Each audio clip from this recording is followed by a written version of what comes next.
올해 9월 23일 기후정의 행진에 참여하실 분들은 기후정의의 말들 한번 꼭 읽어보시면 좋겠습니다.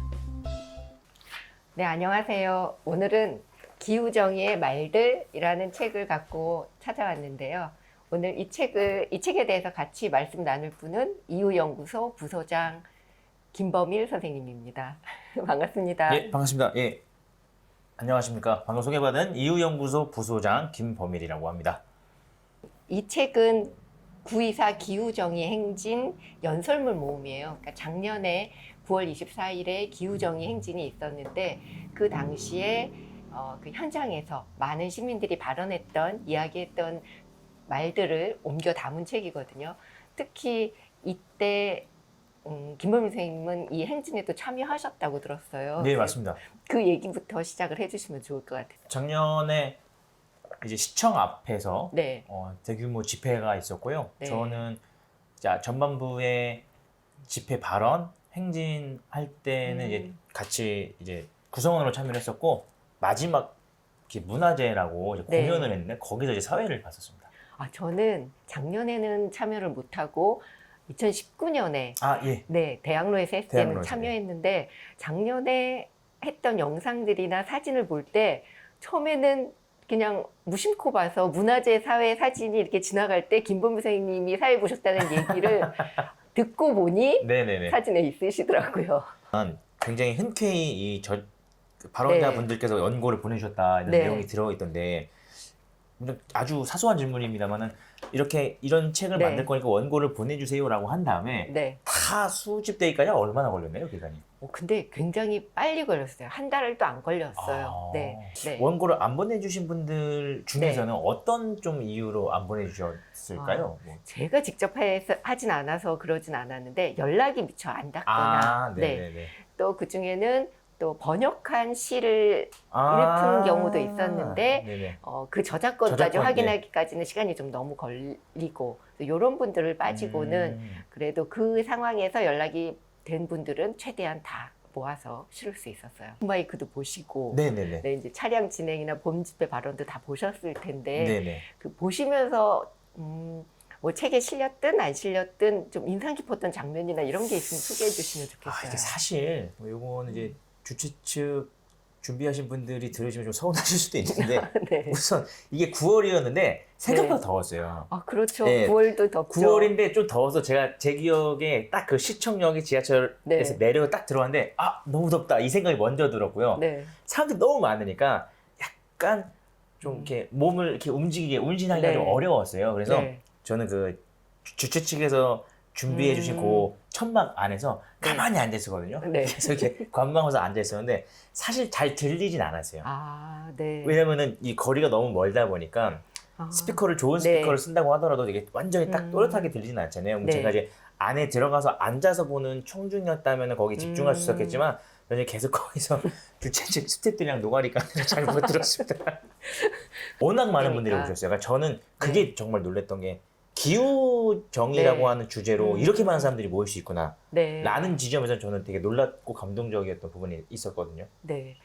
그런 걸 저도 느꼈어요. 그러니까 기후위기나 기후 문제, 뭐 환경 문제로 이제 같이 모여 있는 사람들이 아닌 단체들이나 모임이 있잖아요. 그러니까 예를 들어 저도 카톡방에 여러 군데 속해 있는데 전혀 그런 카톡방이 아닌데 거기 갈 거야 갈래라는 이야기야 제안이 있더라고요.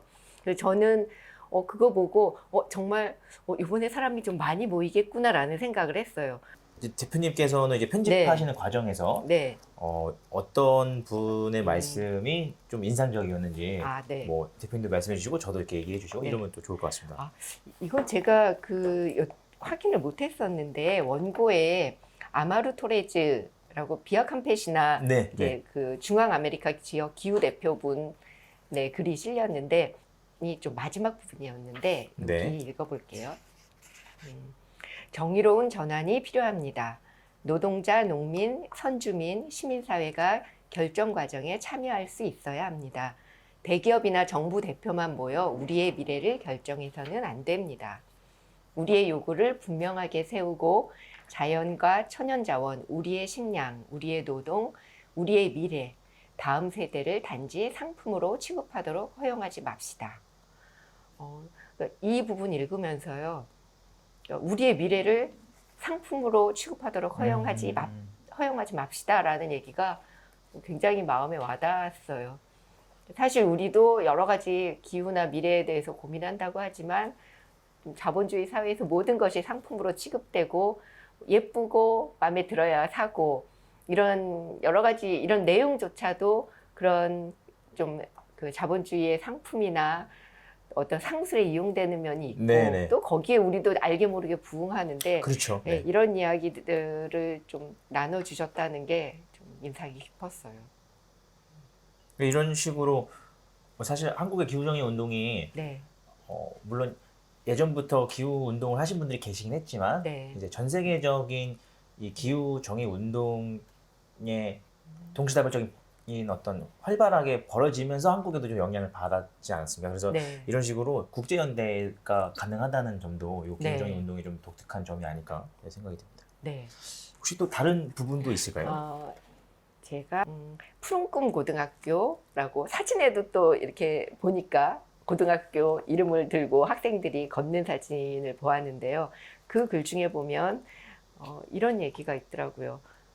제가 살아갈 미래에는 더욱 심각한 문제가 되어 있을 기후 위기를 먼저 생각하느라 내가 하고 싶은 것을 마음껏 상상하고 준비해야 할 나이에 그러지 못하는 상황인 것입니다. 이런 이야기를 하는데 이 책에 그러니까 학생들의 글이 몇 편 있는데 대부분 공통적으로 하는 이야기가 저는 미래에 대해서 꿈을 꾸고 자기 장래의 희망을 더 많이 고민하고 싶은데 기후위기 문제 때문에 이걸 먼저 고민하느라 마음껏 제 이야기, 제 미래에 대한 꿈을 상상하지 못한다라는 이야기가 실려 있어서 그게 그러니까 저는 그런 젊은 세대에 비해서는 기성세대 입장에서 미안하기도 하고 마음 아프기도 하고 정말 당장 우리가 이 문제부터 고민을 해야 되는 게 맞겠다. 함께 실천해야 되는 게 맞겠다라는 생각이 들었어요. 그렇죠. 사실 네. 저도 기후정의의 말들이라는 책은요, 기후정의가 어렵지 않습니까? 그래서 그 어려운 것을 설명하기에 난감하신 분들, 내가 이걸 어딘가 설득해야 되는데 뭔지 잘 모르겠다 하시는 분들이 참고하시면 참 좋은 책입니다. 꼭 사서 읽어보십시오.